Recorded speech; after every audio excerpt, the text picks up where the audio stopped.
मेरे प्यारे बच्चों, आप सभी को गुड इवनिंग। आज का जो हमारा कंसेप्ट है उसके बारे में आप लोग पहले पढ़ चुके हो 9th क्लास के अंदर। आज हम लोग स्टार्ट करेंगे फिजिक्स के अंदर सेकेंड यूनिट काइनेमेटिक्स के नाम से, और सेकेंड यूनिट के अंदर भी हम लोग स्टडी करेंगे first chapter motion in a straight line. और यहाँ हम लोग बात करेंगे आज कुछ बेसिक डेफिनेशंस के बारे में।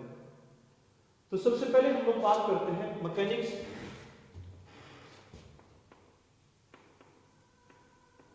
देखिए, जो मैकेनिक्स शब्द है वो ग्रीक लैंग्वेज मशीन से आया है, और ग्रीक लैंग्वेज में मशीन को ऐसे लिखा जाता है।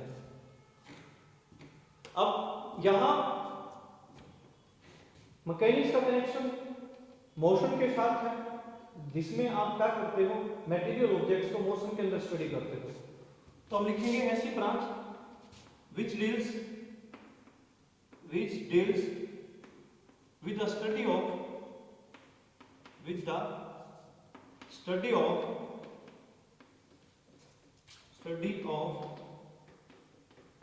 motion of material objects। Physics की वो ब्रांच जिसमें आप स्टडी करते हो मोशन ऑफ मटेरियल ऑब्जेक्ट्स को। जैसे कि मैंने आप लोगों को बताया है, मैकेनिक्स ग्रीक लैंग्वेज मशीन शब्द से आया। मशीन यानी कि टूल्स से संबंधित, और टूल्स का कनेक्शन मोशन के साथ है, मशीन के साथ है। और गैलीलियो नाम से जो साइंटिस्ट होते हैं वो कहता है कि अगर आप मोशन को इग्नोर करते हो, इसका मतलब आप नेचर को ही इग्नोर कर रहे हो। मैं सिंपल शब्दों में कहता हूं कि गैलीलियो के अनुसार नेचर का एग्जिस्टेंस नहीं है बिना मोशन के। अब मैकेनिक्स के अंदर जैसे कि आप लोगों को बताया गया कि आप यहां ऑब्जेक्ट्स को किसके अंदर स्टडी करते हो, मोशन के अंदर स्टडी करते हो। और मैं आप लोगों को पहले भी बोल चुका हूं कि आप 9th क्लास के अंदर इन कंसेप्ट्स को पढ़ चुके हो, समझ चुके हो। आप अगर एक बार भी ध्यान से अच्छे से सुन लोगे तो आप लोगों को ये टॉपिक हमेशा हमेशा के लिए याद हो जाएंगे, क्योंकि हम एक बार पहले पढ़ चुके हैं। तो अब ये इसका मतलब इस तरह के जो कंसेप्ट आप लोगों को आज जो बताए जाएंगे उनको सिर्फ हम लोग रिवाइज करेंगे। अब मैकेनिक्स की डेवलपमेंट के अंदर बहुत से साइंटिस्ट का योगदान है, लेकिन इन सब में सबसे जो ज्यादा योगदान है एक महान वैज्ञानिक सर इसाक न्यूटन के नाम से है। उनके कारण हम कहते हैं कि जो मैकेनिक्स है वो ज्यादा से ज्यादा डेवलप मानी जाती है। हालांकि गैलीलियो, हैमिल्टोनियन, लैग्रेंज ऐसे बहुत से फिजिसिस्ट आते हैं जिनके कारण जो हमारी मैकेनिक्स है वो डेवलप होती है। मैकेनिक्स को ही एक दूसरा नाम दिया जाता है क्लासिकल फिजिक्स, और न्यूटोनियन फिजिक्स भी हम इसको बोलते हैं। अब मैकेनिक्स को मेनली वैसे तो हम लोग दो टाइप में ही रखते हैं, स्टैटिक्स में एंड डायनेमिक्स में। हालांकि हम कुछ किताबों के अंदर पढ़ेंगे कि मैकेनिक्स तीन तरह का होता है। एक होगा यहां स्टैटिक्स, दूसरा आएगा आप लोगों के पास डायनेमिक्स, और तीसरा आएगा हम लोगों के पास जो हमारे यूनिट का नाम है काइनेमेटिक्स। देखिए, स्टैटिक्स का जो कनेक्शन है वो किसके साथ है, स्टेट ऑफ रेस्ट के साथ। यानी कि फिजिक्स की एक ऐसी ब्रांच जिसमें आप ऑब्जेक्ट्स को किस में स्टडी करते हो, रेस्ट में स्टडी करते हो। जहां हम ऑब्जेक्ट्स को रेस्ट में स्टडी करेंगे, फिजिक्स की उस ब्रांच को नाम दिया जाता है स्टैटिक्स। ऐसे आप बहुत से जो ब्रांचेज उनको स्टडी करते हो, जैसे 12th क्लास में टॉपिक आता है इलेक्ट्रोस्टैटिक्स। इलेक्ट्रोस्टैटिक्स में आप इलेक्ट्रिक चार्जेस को रेस्ट में स्टडी करते हो। ऐसे ही आपका आएगा एक हाइड्रोस्टैटिक्स 11th क्लास के अंदर, जहां आप फ्लूइड पार्टिकल्स को, लिक्विड पार्टिकल्स को या गैसियस पार्टिकल्स को रेस्ट में स्टडी करते हो। उसको हम लोग नाम देते हैं हाइड्रोस्टैटिक्स। तो यानी कि स्टैटिक्स फिजिक्स की वो ब्रांच है जिसमें पार्टिकल्स को आप कहां स्टडी करोगे, रेस्ट में स्टडी करोगे। अब हम बात करते हैं काइनेमेटिक्स की। काइनेमेटिक्स फिजिक्स की वो ब्रांच है जिसके अंदर हम लोग स्टडी करेंगे मोशन ऑफ मटेरियल ऑब्जेक्ट्स के बारे में, लेकिन यहां कारण स्टडी नहीं करते कि मटेरियल ऑब्जेक्ट्स मोशन में क्यों नहीं है या क्यों है। तो ये डील करती है study of motion of objects, study of motion of objects, और ये without any cause, without any cause, आपने किसी प्रकार का कोई कारण जानने की जरूरत नहीं है कि वो ऑब्जेक्ट मोशन में क्यों था। जैसे आपने 9th क्लास में स्टडी किया वेलोसिटी के बारे में, स्पीड के बारे में, एक्सेलरेशन के बारे में, वहां आपको किसी प्रकार से कभी नहीं बताया गया कि ऑब्जेक्ट के अंदर वेलोसिटी क्यों थी, स्पीड क्यों थी, और ना ही आप लोगों को जानने की जरूरत थी वहां। तो यानी कि आप काइनेटिक्स को स्टडी कर रहे थे, यानी कि हमें कारण जानने की जरूरत ही नहीं है कि ऑब्जेक्ट मोशन में क्यों है, सिर्फ हम मोशन की जो कंडीशंस हैं उनको ही स्टडी करेंगे, लेंथ को, स्पीड को, डिस्प्लेसमेंट को, वेलोसिटी को, इनको हम लोग वहां स्टडी करेंगे। डायनेमिक्स, डायनेमिक्स में आप स्टडी करते हो मोशन ऑफ ऑब्जेक्ट्स को, मोशन ऑफ ऑब्जेक्ट्स को हम डायनेमिक्स के अंदर स्टडी करते हैं विद कॉज।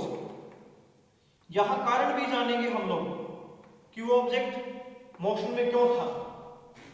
जैसे आप लोगों ने फिर 9th क्लास के अंदर स्टडी किया एनर्जी, पावर, और आप लोगों को पता है कि किसी ऑब्जेक्ट के अंदर एनर्जी है तो वो मूव कर सकता है काइनेटिक एनर्जी के साथ। अगर आप उसके ऊपर पावर अप्लाई करते हो तो उसका मोमेंटम बदल सकता है।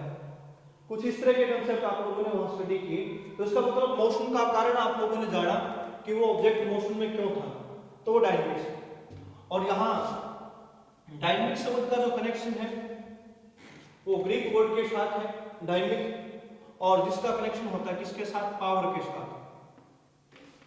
और यह काइनेटिक शब्द का जो कनेक्शन है वो काइनिया के साथ है, और ग्रीक लैंग्वेज में काइनिया का जो मतलब होता है वो होता है मोशन। तो यानी कि डायनेमिक का जो कनेक्शन है वो पावर के साथ है, काइनिया का जो कनेक्शन है वो मोशन के साथ है। तो काइनेटिक्स में आप मोशन के बारे में स्टडी करोगे, लेकिन कारण जानने की जरूरत नहीं है कि क्यों वो ऑब्जेक्ट मोशन में था। ऐसे ही डायनेमिक्स में आप मोशन के बारे में स्टडी करोगे, कारणों सहित हम लोगों ने स्टडी करना है। और हमारी जो यूनिट है 4th यूनिट, जैसे वर्क एनर्जी पावर के नाम से, वो डायनेमिक्स के अंदर ही आएगी। और जो आपकी 3rd यूनिट है वो भी आपकी डायनेमिक्स के अंदर ही आती है, क्योंकि वहां आप फोर्स के बारे में जानते हो। लेकिन जो आपकी 2nd यूनिट है वो सिर्फ आपकी किसके अंदर है, काइनेटिक्स के अंदर है, क्योंकि आप वेलोसिटी, एक्सेलरेशन और स्पीड इनके बारे में स्टडी करोगे, लेकिन कारण नहीं जानोगे। अब गैलीलियो के अनुसार ऑब्जेक्ट के मोशन को स्टडी करने के लिए 2 कंसेप्ट जरूरी होते हैं। एक होता है आपका बेसिक कंसेप्ट। वो बेसिक कंसेप्ट क्या कहता है, जो कि हमें इंफॉर्मेशन देता है किसके बारे में, लेंथ के बारे में। यहां लेंथ का जो मीनिंग है वो डिस्टेंस डिस्प्लेसमेंट के साथ है। यानी कि अगर हम लोगों ने किसी ऑब्जेक्ट की मोशन को स्टडी करना है तो आप उसकी लेंथ के बारे में जानो, उसकी डिस्टेंस डिस्प्लेसमेंट के बारे में जानो। दूसरा जो कनेक्शन है उस ऑब्जेक्ट की डेराइव्ड क्वांटिटीज के साथ है, और उस ऑब्जेक्ट की स्पीड के बारे में स्टडी करो आप लोग, आप उसकी वेलोसिटी के बारे में स्टडी करो, आप उसके एक्सेलरेशन के बारे में स्टडी करो। तो यहां जो आपका फर्स्ट चैप्टर है वहां हम ज्यादा से ज्यादा जो इंफॉर्मेशन प्राप्त करेंगे वो लेंथ के बारे में प्राप्त करेंगे, यानी कि डिस्टेंस डिस्प्लेसमेंट। फिर दूसरा इसी चैप्टर के अंदर हम लोग स्टडी करेंगे स्पीड वेलोसिटी के बारे में, और इस यूनिट का जो अगला चैप्टर आएगा उसके अंदर हम लोग स्टडी करेंगे एक्सेलरेशन के बारे में। तो गैलीलियो के अनुसार जो आप लोगों को बताया गया है, किसी ऑब्जेक्ट की मोशन को स्टडी करने के लिए 2 कंसेप्ट बेहद जरूरी हैं। उस ऑब्जेक्ट की कितनी लेंथ है या उसने कितना डिस्टेंस डिस्प्लेसमेंट कवर किया है, उसके बारे में हम लोग इंफॉर्मेशन को प्राप्त करें। दूसरा आप लोगों को बताया गया उसकी स्पीड वेलोसिटी एक्सेलरेशन के बारे में हम लोग स्टडी करेंगे। तो हमारा जो ये 11th क्लास का जो एलिमेंट्री सिलेबस है इसके अंदर हम लोग तो यही बातें स्टडी करते हैं, यानी कि कोई ऑब्जेक्ट कैसे मोशन में है, कितनी स्पीड एक्सेलरेशन है।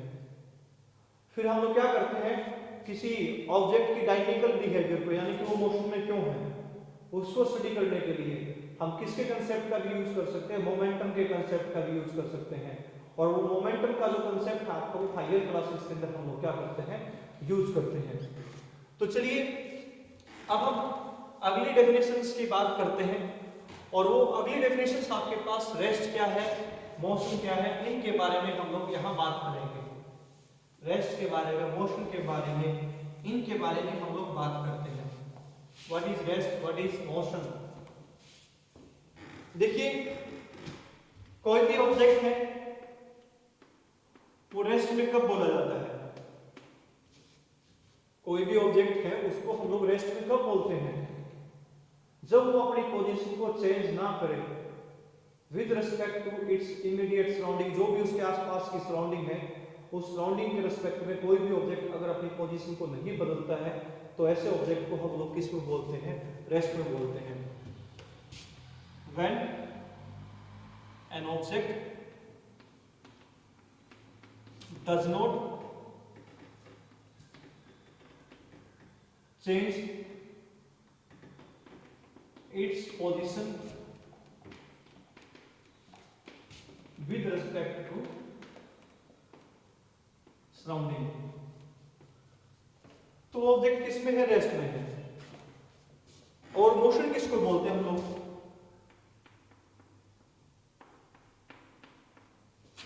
व्हेन एन ऑब्जेक्ट चेंज या चेंजेस इट्स पोजीशन, अगर कोई ऑब्जेक्ट क्या करता है? When an object changes its position with respect to surrounding in given time. यहां भी हम लिख सकते थे when an object does not changes its position with respect to surrounding in given time. अब हम कहें कि rest and motion are related to each other, rest and motion are related to each other, और मैं question पूछूंगा आप लोगों से, क्या इस यूनिवर्स में, मैं यूनिवर्स की बात कर रहा हूं न कि अर्थ की, क्या इस यूनिवर्स में आइसोलेटेड रेस्ट पॉसिबल है? यानी कि एब्सोल्यूट रेस्ट पॉसिबल है कि कोई ऑब्जेक्ट हमेशा हमेशा के लिए रेस्ट में हो? क्या ये चीज निश्चित है? तो जवाब आएगा नो। अब कैसे हम कह रहे हैं कि कोई ऑब्जेक्ट एब्सोल्यूट रेस्ट के अंदर क्यों नहीं है? देखिए, इससे संबंधित हम लोग बात करते हैं कि कैसे कोई ऑब्जेक्ट एब्सोल्यूट रेस्ट के अंदर नहीं हो सकता। हमें पता है कि हमारी जो अर्थ है वो अपनी एक्सिस पे क्या करती है? रिवॉल्व करती है। अर्थ क्या करेगी? अपनी एक्सिस पे रिवॉल्व करती है, और हमें पता है कि इस रिवोल्यूशन का जो टाइम होता है वो 24 आवर्स होता है। 24 घंटे के अंदर लगभग हमारी जो अर्थ है वो अपनी एक्सिस पे एक चक्कर पूरा कर लेती है। इनके बारे में हम आगे बात करेंगे कि एक्सिस क्या है और ये इमेजिनरी होती है इस तरह से। अब देखिए, मैं अगर किसी ऑब्जेक्ट को यहां मानो, इस इक्वेटर पे P पॉइंट पे मानता हूं, और अर्थ एक चक्कर पूरा करके आएगी कितने घंटे में? 24 घंटे में अपनी एक्सिस पे एक चक्कर पूरा करेगी और एक सर्कुलर पाथ में मूव करेगी। वो एक सर्कुलर पाथ में क्या कर सकती है? वो मूव कर सकती है।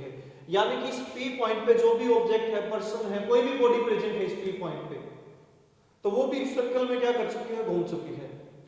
जब वो उस सर्कल के अंदर घूम चुकी है तो उस ऑब्जेक्ट ने, उस बॉडी ने कितना डिस्टेंस कवर किया? यानी कि लेंथ, कितनी लेंथ कवर की उसने? सर्कमफ्रेंस ऑफ द सर्कल के बराबर, यानी कि 2 पाई r के बराबर, इतनी वो डिस्टेंस कवर कर चुका है। और आप लोगों को पता है जो रेडियस है हमारी अर्थ की वो कितनी है? 6400 किलोमीटर। कितनी होगी वो? 6400 किलोमीटर। तो लगभग ये जो रिजल्ट आ जाएगा हम लोगों के पास वो 34800 किलोमीटर के आसपास आ जाएगा, क्योंकि मैं 6400 रखूंगा, पाई को मैं 3.14 या 3 रखता हूं, और यानी कि 6 की मल्टीप्लिकेशन करूंगा मैं किसके साथ? 6400 के साथ। तो ऐसा करने से मैं ये लगभग आपको अप्रोक्सीमेशन देता हूं कि ये आ जाता है हमारे पास कितना? 34800 किलोमीटर के आसपास आ जाता है। और टाइम कितना हम लोगों के पास? 24 आवर्स है। तो कितनी स्पीड हुई यहां? आप 34800 को डिवाइड कर दोगे 24 से, लगभग ऐसा करने से जो यहां स्पीड आ जाती है उस ऑब्जेक्ट की, उस पर्सन की, वो 1600 किलोमीटर पर आवर के आसपास आ जाती है। तो इसका मतलब वो P पॉइंट पे जो भी ऑब्जेक्ट प्लेस्ड है वो लगभग कितनी स्पीड से मूव कर रहा है? 1600 किलोमीटर पर आवर की स्पीड के साथ। लेकिन फिर भी इसके आसपास जो ऑब्जेक्ट्स हैं उनके कंपैरिजन में ये किस में है, रेस्ट में है। जैसे हम अपनी ही बात कर लेते हैं, हम लोग भी लगभग 1600 किलोमीटर प्रति घंटा की स्पीड के साथ क्या करते हैं, एक सर्कुलर पाथ में मूव करते हैं, लेकिन फिर भी हम बैठे हुए हैं तो एक दूसरे के रिस्पेक्ट में हम लोग किसमें है, रेस्ट में है। ऐसा क्यों हुआ?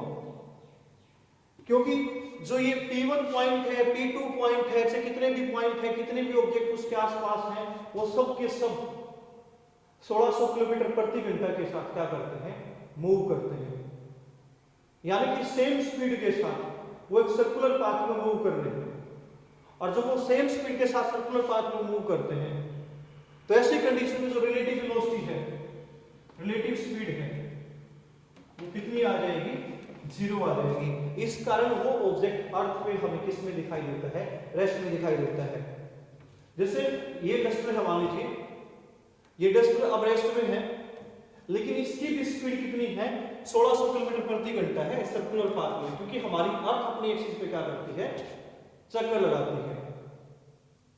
लेकिन ये मेरे अनुसार रेस्ट में है, मैं इसके अनुसार रेस्ट में हूं, क्योंकि इसकी स्पीड कितनी है, 1600 किलोमीटर प्रति घंटा है, और मेरी स्पीड कितनी है, 1600 किलोमीटर प्रति घंटा है। तो इस कारण हम एक दूसरे के रिस्पेक्ट में कितने मतलब कितने हुए, रेस्ट में हुए, और हमारी जो रिलेटिव स्पीड है वो कितनी आ जाएगी, 0 आ जाएगी। इस कारण हर एक ऑब्जेक्ट हमें हमारी अर्थ पे किस में अपीयर होता है, ऐसी कंडीशन के अंदर रेस्ट में अपीयर होता है। लेकिन वो ऑब्जेक्ट अगर अर्थ पे ही मूव करता है तो फिर हम कहते हैं कि वो अपनी पोजीशन को चेंज करता है हमारे अनुसार, इस कारण वो किस में है, मोशन में है। ऐसे ही अगर मैं बात करता हूं, हमारी जो अर्थ है वो सन के चारों तरफ चक्कर लगाती है, कौन से ऑर्बिट में, इलिप्टिकल ऑर्बिट में, और आप लोगों को बताई गई थी एस्ट्रोनॉमिकल यूनिट। और जब मैं अर्थ की रेवोल्यूशन स्पीड की बात करूंगा सन के चारों तरफ, तो ये लगभग आ जाएगी 30 किलोमीटर पर सेकंड। यानी कि जो हमारी अर्थ है सूर्य के चारों तरफ कितनी स्पीड के साथ चक्कर लगाती है, 30 किलोमीटर एक सेकंड के अनुसार, यानी कि 30 किलोमीटर पर सेकंड के अनुसार। या मैं मीटर पर सेकंड में बदलता तो मैं ये बोल देता 30,000 मीटर पर सेकंड के साथ। तो यानी कि 30,000 मीटर पर सेकंड के साथ क्या करती है हमारी अर्थ, सन के चारों तरफ चक्कर लगाती है। तो इसका मतलब हमारी स्पीड भी उतनी ही है, उस रेवोल्यूशन स्पीड जो हमारी सन के चारों तरफ है वो कितनी है, 30,000 मीटर पर सेकंड है। लेकिन फिर भी हम एक दूसरे के रेस्पेक्ट में क्या है, रेस्ट में है।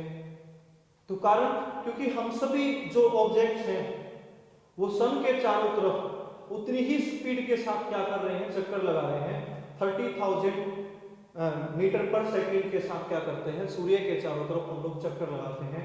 इस कारण हम एक दूसरे के रेस्पेक्ट में किसमें है, रेस्ट में है। अगर वही ऑब्जेक्ट एक दूसरे की रेस्पेक्ट में अगर मोशन में है अर्थ के सरफेस पे, तो हम कहेंगे वो मोशन में है। तो इससे ये कंफर्म होगा इस तरह के एग्जांपल से कि कोई भी जो आपका सिंगल आइसोलेटेड ऑब्जेक्ट किसमें नहीं है, एब्सोल्यूट रेस्ट में नहीं है। There is no absolute rest, पूरे के पूरे यूनिवर्स में कोई एब्सोल्यूट रेस्ट नहीं है। लगातार बॉडीज किसमें है, मोशन में है। तो इसलिए फाइनली हम लिखेंगे no absolute rest in universe. Universe में किसी प्रकार का कोई एब्सोल्यूट रेस्ट नहीं है, यानी कि सिर्फ अकेला रेस्ट ही प्रेजेंट हो, मोशन ना हो वहां। फिर हम बात करते हैं रेस्ट एंड मोशन आर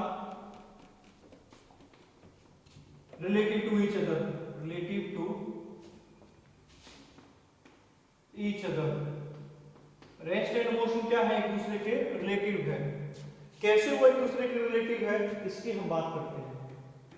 इसका सिंपल सा एग्जांपल है, हम लोग मान लीजिए बस में मूव करते हैं, तो मेरे अनुसार जितने भी पैसेंजर हैं बस के अंदर वो रेस्ट में है, मेरे अनुसार बस और बस के अनुसार मैं रेस्ट में हूं। लेकिन कोई ऑब्जेक्ट या कोई ऑब्जर्वर बस से बाहर है, उसके अनुसार हम किसमें हैं, मोशन में हैं। ऐसे ही हमारे अनुसार अगर हम ऑब्जेक्ट्स की बात करें हमारी अर्थ पे, वो रेस्ट में है मान लीजिए, यानी कि मुझे ये जो बेंच है मेरे आसपास, डस्टर है, ये बोर्ड है, रेस्ट में दिखाई दे रहा है। लेकिन कोई ऑब्जेक्ट, कोई ऑब्जर्वर इसको मून से देखता तो उसके अनुसार ये चीजें किस में होती, मोशन में होती। तो यानी कि एक ही टाइम पे किसी के लिए कोई ऑब्जेक्ट रेस्ट में है, किसी दूसरे के लिए किस में है, मोशन में है। ये इस बात को साबित करता है rest and motion are relative to each other. तो इसका मतलब रेस्ट का कंसेप्ट भी रिलेटिव है, मोशन का कंसेप्ट भी रिलेटिव है, एक दूसरे की रिस्पेक्ट में ये निकाले जाते हैं, कभी भी एब्सोल्यूट रेस्ट पॉसिबल नहीं होगा। तो ये इस बात को कंफर्म करता है, there is no absolute rest. तो चलिए अब हम बेसिक डेफिनेशंस की बात करें, मोशन से संबंधित कुछ डेफिनेशंस की। उससे पहले एक डेफिनेशन आएगी पॉइंट मास ऑब्जेक्ट या पॉइंट ऑब्जेक्ट। टॉपिक का नाम है यहां पॉइंट मास ऑब्जेक्ट, या यहां हम बात करेंगे पॉइंट ऑब्जेक्ट के बारे में। देखिए पॉइंट मास ऑब्जेक्ट या पॉइंट ऑब्जेक्ट हमारे पास है क्या, मैं इसकी डेफिनेशन लिख देता हूं पहले। When an object covers large distance as compared to its size,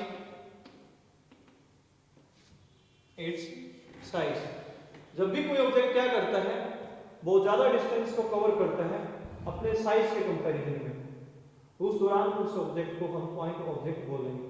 हालांकि यहां कोई भी ऑब्जेक्ट पॉइंट नहीं होता, लेकिन फिर भी हम लोग क्या करते हैं, लार्ज डिस्टेंस के कंपैरिजन और साइज के कंपैरिजन में उस ऑब्जेक्ट को ही क्या मानेंगे, पॉइंट ऑब्जेक्ट मानेंगे। जैसे हम बात करें Earth revolving around the sun in elliptical orbit, और इस इलिप्टिकल ऑर्बिट में आप लोगों को पता है कि न जाने कितनी अर्थ आ सकती हैं। तो ऐसी कंडीशन में हमारी अर्थ क्या है, एक पॉइंट मास ऑब्जेक्ट, एक पॉइंट ऑब्जेक्ट है। आप अपने घर से लेकर मान लीजिए बाजार तक जाते हैं, डिस्टेंस कवर की 2 किलोमीटर, 3 किलोमीटर, 10 किलोमीटर, तो उस डिस्टेंस के कंपैरिजन में जो हमारा साइज है वो नेग्लिजिबल है। तो ऐसी कंडीशन में हम क्या कहलाएंगे, पॉइंट ऑब्जेक्ट कहलाएंगे। क्योंकि पॉइंट ऑब्जेक्ट का मतलब होता है जिसका डायमेंशन ना हो, जिसका जीरो डायमेंशन हो, जिसका कोई साइज ना हो, ऐसे ऑब्जेक्ट को हम पॉइंट ऑब्जेक्ट बोलते हैं। लेकिन इस यूनिवर्स में कोई भी ऑब्जेक्ट पॉइंट नहीं माना जाएगा ऐसी कंडीशन के अंदर, तो क्योंकि किसी का जीरो डायमेंशन होगा ही नहीं।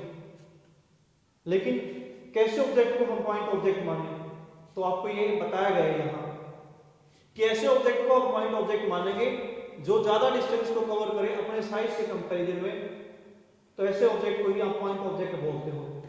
तो चलिए अब हम मोशन की बात करते हैं कि मोशन आपके pass on the basis of body and point mass body, point object के अनुसार एंड ऑब्जेक्ट के अनुसार मोशन कितनी तरह की है। तो सबसे पहले मैं बात करता हूं, यहां हमारे पास मोशन आएगी रेक्टेंगुलर मोशन। रेक्टेंगुलर मोशन के अंदर क्या होता है,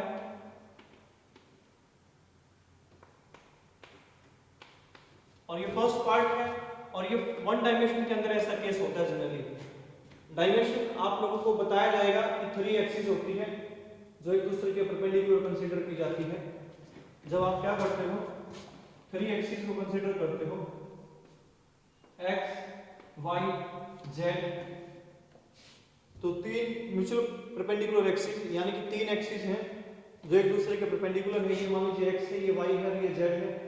तो 3 परपेंडिकुलर एक्सिस एक दूसरे के साथ मिलकर क्या बनाती है, 3D सिस्टम बनाती है। अगर खाली आप 1 एक्सिस को कंसीडर करोगे तो 1 डायमेंशन, अगर 2 एक्सिस आ जाते हैं तो 2 डायमेंशनल सरफेस हो जाता है, 2 डायमेंशनल साइड हो जाएगी। और आपके पास अगर तीनों एक्सिस आ जाती है तो 3D हो जाता है। ये एक में 1 डायमेंशन, 2 में 2 डायमेंशन और 3 में 3 डायमेंशन। यानी कि जब 3 एक्सिस एक दूसरे के परपेंडिकुलर हो और एक ही पॉइंट पे कोइंसाइड करती हो, ऐसे कंसेप्ट को हम बोलते हैं 3D। ये आपका 3D बन जाएगा ऐसे। ये मान लीजिए मैंने बोला है x, ये y और ये z। तो वन डायमेंशन के अंदर हम रेक्टेंगुलर मोशन की बात करते हैं। फर्स्ट इसी के अंदर आता है a। जब आपका कोई point mass object straight line में मूव करेगा, कैसा ऑब्जेक्ट, पॉइंट ऑब्जेक्ट अगर कौन से पाथ को मूव करें, स्ट्रेट लाइन के अंदर मूव करें, तो ऐसी मोशन को आप रेक्टेंगुलर मोशन नाम देते हो। जैसे इलेक्ट्रॉन अगर कैसे पाथ में है, स्ट्रेट लाइन पाथ में है, तो इस टाइम पे हम इलेक्ट्रॉन की मोशन को बोलते हैं रेक्टेंगुलर मोशन। अब 1D के अंदर ही आ जाते हैं हमारे पास ट्रांसलेटरी मोशन। ट्रांसलेटरी मोशन, देखिए ट्रांसलेटरी मोशन के अंदर आएगी बॉडी का कंसेप्ट। अगर कोई बॉडी या ऑब्जेक्ट कौन से पाथ में मूव करे, स्ट्रेट लाइन पाथ में मूव करे, तो ऐसी कंडीशन में हम कहेंगे कि जो ऑब्जेक्ट की मोशन है वो ट्रांसलेटरी मोशन है। जैसे मान लीजिए कोई ट्रेन अगर रेलवे ट्रैक पे, स्टेट रेलवे ट्रैक पे मूव करती है, तो उस टाइम पे ट्रेन की जो मोशन है वो कैसी है, ट्रांसलेटरी मोशन। और ट्रेन के जितने भी पार्टिकल्स है, जितने भी कंपार्टमेंट्स है, वो सारे के सारे स्ट्रेट लाइन में अगर मूव करते हैं, तो उस टाइम पे हम बोल देंगे उसकी कैसी मोशन है, ट्रांसलेटरी मोशन। तो दोबारा से सुनिए, रेक्टेंगुलर मोशन के अंदर क्या होगा, जब कोई पॉइंट ऑब्जेक्ट या point mass object straight line path में मूव करे तो उसके पास होती है रेक्टेंगुलर मोशन। जैसे मैंने एग्जांपल दिया इलेक्ट्रॉन का। ट्रांसलेटरी मोशन में क्या होगा, जब कोई ऑब्जेक्ट या बॉडी स्ट्रेट लाइन पाथ में विद इट्स ऑल पार्टिकल्स, उसके जितने भी पार्टिकल्स हैं वो सारे के सारे स्ट्रेट लाइन पाथ में मूव करें, तो ऐसे कंडीशन में हम कहेंगे कि उस बॉडी के पास मोशन होती है ट्रांसलेटरी मोशन। और ये वन डायमेंशनल मोशन कैसे कहलाएगी, क्योंकि मान लीजिए ये एक्स एक्सिस के साथ ही ये बॉडीज मूव करती हैं, चाहे वो पॉइंट ऑब्जेक्ट था चाहे आपका बॉडी था। अगर वो एक्स एक्सिस के साथ मूव करे और आपने देखा T1 टाइम पे वो यहां था, T2 टाइम पे यहां था, T3 टाइम पे मान लीजिए वो यहां था, तो आप देखोगे जो ये वाली पोजीशन है उसकी, वो पोजीशन चेंज नहीं होती है। तो इसका मतलब उसने कौन से पाथ में मूव किया है, स्ट्रेट लाइन पाथ में मूव किया है। तो उसके पास इस दौरान वन डायमेंशनल मोशन है। और ये वन डायमेंशनल मोशन दो कैटेगरी में हम डाली, रेक्टेंगुलर मोशन के अंदर एंड ट्रांसलेटरी मोशन के अंदर। चलिए हम बात करते हैं टू डायमेंशनल मोशन की। और टू डायमेंशनल मोशन में भी हमारे पास जो कंसेप्ट रहेगा वो रोटेटरी मोशन का एंड सर्कुलर मोशन का कंसेप्ट हम लोग यहां स्टडी करेंगे। तो टू डायमेंशन के अंदर आपका जो कंसेप्ट है, सबसे पहले हम लोग यहां बात करते हैं सर्कुलर मोशन। अब सर्कुलर मोशन कैसी है, जैसे अर्थ के चारों तरफ मून मूव करता है, कौन से पाथ में, मान लीजिए सर्कुलर पाथ में, तो इस ऑर्बिट के कंपैरिजन में जो मून है वो पॉइंट ऑब्जेक्ट है। और जब कोई पॉइंट ऑब्जेक्ट कौन से पाथ में मूव करे, सर्कुलर पाथ में, point object moves in circular path, circular path. तो ऐसी कंडीशन में हम लोग कहेंगे कि जो ये ऑब्जेक्ट है ये सर्कुलर मोशन के अंदर है। ये कौन सी मोशन में है, सर्कुलर मोशन में। यानी कि जब कोई ऑब्जेक्ट सर्कुलर पाथ में मूव करता है तो वो ऑब्जेक्ट की बजाय क्या बन जाएगा, पॉइंट ऑब्जेक्ट, क्योंकि इस ऑर्बिट के कंपैरिजन में जो उसका साइज है वो ना के बराबर है। तो यानी कि जब कोई पॉइंट ऑब्जेक्ट सर्कुलर पाथ में मूव करता है तो ऐसी कंडीशन में उस ऑब्जेक्ट की मोशन क्या कहलाती है, सर्कुलर मोशन कहलाती है। अब इसके अंदर हम बात करते हैं रोटेटरी मोशन की बात। रोटेटरी मोशन, और रोटेटरी मोशन के अंदर हम कहेंगे जब कोई ऑब्जेक्ट सर्कुलर पाथ में मूव करे और वो भी अपनी एक्सिस पे, हम कहेंगे object moves in circular path. जब ऑब्जेक्ट, यानी कि जैसे हमारी अर्थ अपनी एक्सिस पे क्या करती है, रोटेट करती है। एक पंखा है वो अपनी एक्सिस पे क्या करता है, रोटेट करता है। और वो बल्कि उस टाइम पे क्या होता है, उस एक्सिस के कंपैरिजन में जो उसका साइज है वो बहुत ज्यादा है। तो ऐसी कंडीशन में वो ऑब्जेक्ट है। जब ऑब्जेक्ट सर्कुलर पाथ में मूव करेगा तो उस दौरान उसके पास मोशन होगी रोटेटरी मोशन। अब ये 2 डायमेंशनल मोशन क्या है आपके पास, क्योंकि देखिए ये एक्स वाई प्लेन के अंदर मान लीजिए रोटेशन भी और रेवोल्यूशन भी आपका, तो एक्स एक्सिस के अनुसार भी उसकी पोजीशन बदलेगी, वाई एक्सिस के अनुसार भी उसकी पोजीशन बदलेगी।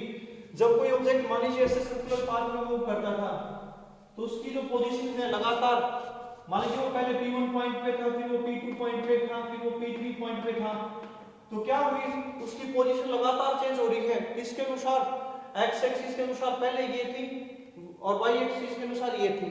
बाद में क्या हुई, एक्स एक्सिस के अनुसार ये, वाई एक्सिस के अनुसार ये, फिर एक्स एक्सिस के अनुसार ये और वाई एक्सिस के अनुसार ये। तो इसका मतलब वो 2 डायमेंशन के अनुसार क्या करता है, अपनी पोजीशन को बदलता है। तो ऐसी मोशन कहलाती है 2 डायमेंशनल मोशन। और 2 डायमेंशनल मोशन का एग्जांपल है आपके पास circular motion and rotatory motion. और कोई जरूरी नहीं कि यही मोशन जो आपकी सर्कुलर एंड रोटेटरी मोशन की 2 डायमेंशन का एग्जांपल हो सकती है। जैसे आप पतंग उड़ाते हो तो सॉरी हम किसी बॉडी की बात करते हैं, कोई बॉल को आप फर्श पे क्या करवाते हो, मूव करवाते हो। तो जब बॉल को हम फर्श के ऊपर मूव करवाएंगे तो वो आपका 2 डायमेंशन का एग्जांपल है, क्योंकि जो फर्श है, फ्लोर है, यानी कि वो कैसा है, 2 डायमेंशनल है। तो ये मोशन भी आपका कैसा होगा, 2 डायमेंशनल होगा। अब हम बात करते हैं 3D के अंदर। और 3D के अंदर अगर मोशन की बात करूं, पहली बात तो 3 डायमेंशनल मोशन हमारे पास होगी क्या, और वो 3 डायमेंशनल मोशन हमारे पास है क्या, और इस तरह की मोशन के अंदर कौन से एग्जांपल्स हम यहां स्टडी करेंगे। देखिए इस रूम के अंदर जितने भी गैसेस मॉलिक्यूल्स हैं वो सब के सब क्या कर सकते हैं, एक्स एक्सिस में भी, वाई एक्सिस में भी और जेड एक्सिस में भी क्या कर सकते हैं, मूव कर सकते हैं। तो ऐसी जो मोशन है वो 3 डायमेंशनल मोशन है। पतंग उड़ाते हो आप तो वो भी कैसा एग्जांपल आपका 3 डायमेंशनल मोशन का एग्जांपल रहेगा। तो ऐसी मोशंस जहां किसी प्रकार का कोई पाबंदी नहीं है, तो ऐसी मोशन आपकी 3 डायमेंशनल मोशन है। वो स्पेस के अंदर कोई पार्टिकल मूव करता है तो वो 3 डायमेंशनल मोशन आएगी। अब 3 डायमेंशनल में हम लोग बात करते हैं, एक मोशन आती है हम लोगों के पास यहां, बात करें जैसे फर्स्टली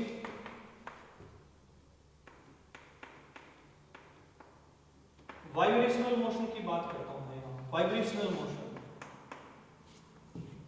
देखिए जब कोई बॉडी सॉरी पॉइंट ऑब्जेक्ट कैसी मोशन में है, टू एंड फ्रो मोशन में है। अब ये टू एंड फ्रो मोशन क्या है, टू एंड फ्रो या बैक एंड फोर्थ या फिर अप एंड डाउन, तो ऐसी मोशन कौन सी है। देखिए जब कोई ऑब्जेक्ट अपनी पोजीशन, एक मेन पोजीशन के अबाउट, जैसे पेंडुलम का केस हम लोगों के पास, पेंडुलम का जो धागा है मान लीजिए मैंने यहाँ फिक्स किया, और जो बो ऑफ द पेंडुलम है वो कभी इधर जाएगा, कभी इधर जाता है और कभी इधर आता है। तो वो एक फिक्स्ड पोजीशन के अबाउट, मेन पोजीशन के अबाउट कैसी मोशन में है, वो अप एंड डाउन या back and forth, to and fro motion में हो सकती है। तो यानी कि किसी एक फिक्स पॉइंट के अबाउट ऊपर नीचे ऐसे जाना या इस तरीके से मूव करना, एक फिक्स पॉइंट के अबाउट इस तरह की motion to and fro, back and forth motion होती है।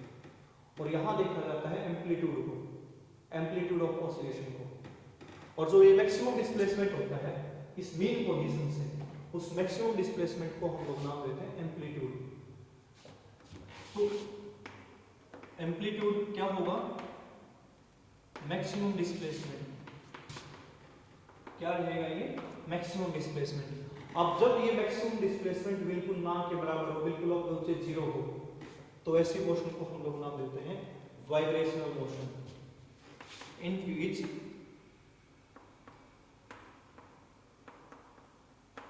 एम्पलीट्यूड ऑफ मोशन या एम्पलीट्यूड ऑफ ऑसिलेशन लिख सकते हो आप, amplitude of oscillation is very small या नेग्लिजिबल लिख सकते हैं हम लोग। या फिर कोई point object to and fro motion में है तो ऐसे मोशन को आप वाइब्रेशनल मोशन नाम देते हो। फिर आते हैं हमारे पास ऑसिलेटरी मोशन। देखिए ऑसिलेटरी मोशन में क्या होगा, सब कोई object to and fro motion में है या आपके पास एम्पलीट्यूड ऑफ ऑसिलेशन लार्ज है तो ऐसी कंडीशन में हम कहेंगे ऑसिलेटरी मोशन। दोबारा सुनिए, वाइब्रेशन मोशन क्या है, in which amplitude of oscillation is very small, is negligible, या कोई पॉइंट ऑब्जेक्ट आपका टू एंड फ्रो मोशन में है तो ऐसी मोशन को हम लोगों ने नाम दिया वाइब्रेशनल मोशन। फिर हम ऑसिलेटरी मोशन की बात करते हैं जहां एम्पलीट्यूड ऑफ ऑसिलेशन लार्ज है या कोई body object to and fro motion में है तो ऐसी मोशन क्या कहलाती है, ऑसिलेटरी मोशन। अब ये कंफ्यूजन का विषय होता है हम लोगों के पास, वाइब्रेशन ऑसिलेशन 2D के अंदर कंसीडर करें या 3D के अंदर कंसीडर करें। देखिए कई बार आप लोगों को ये 2D के अंदर भी बताया जाता है और वाइब्रेशन या ऑसिलेशन को हम 3D के अंदर भी कंसीडर करते हैं। तो हम लोगों को ये ध्यान रखना है वाइब्रेशन या ऑसिलेशन के अनुसार या वाइब्रेशन या ऑसिलेशन में ऑब्जेक्ट अपनी पोजीशन को 2D के अंदर चेंज करता है या 3D के अंदर चेंज करता है तो उसके अनुसार हम लोग क्या करेंगे, ऑसिलेटरी मोशन को 3D के अंदर या 2D के अंदर कंसीडर करेंगे। मैंने बताया कि ये कंफ्यूजन होता है हम लोगों को कि ऑसिलेशन वाइब्रेशन 2D में है या 3D में है, तो हालांकि ये 3D में ही कंसीडर की जाती है।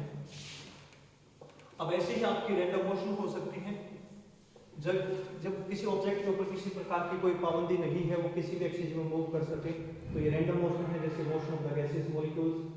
ऐसे ही आएगी आपकी पीरियोडिक मोशन। पीरियोडिक मोशन में होगा जब कोई ऑब्जेक्ट क्या करता है, फिक्स इंटरवल ऑफ टाइम के अंदर क्या करता है, कंप्लीट एक रेवोल्यूशन को, एक रोटेशन को कंप्लीट करें तो ये पीरियोडिक मोशन है। जैसे अर्थ की रोटेशन अपने एक्सिस पे पीरियोडिक है, अर्थ का revolution around the sun periodic है, तो these are the examples of periodic motions.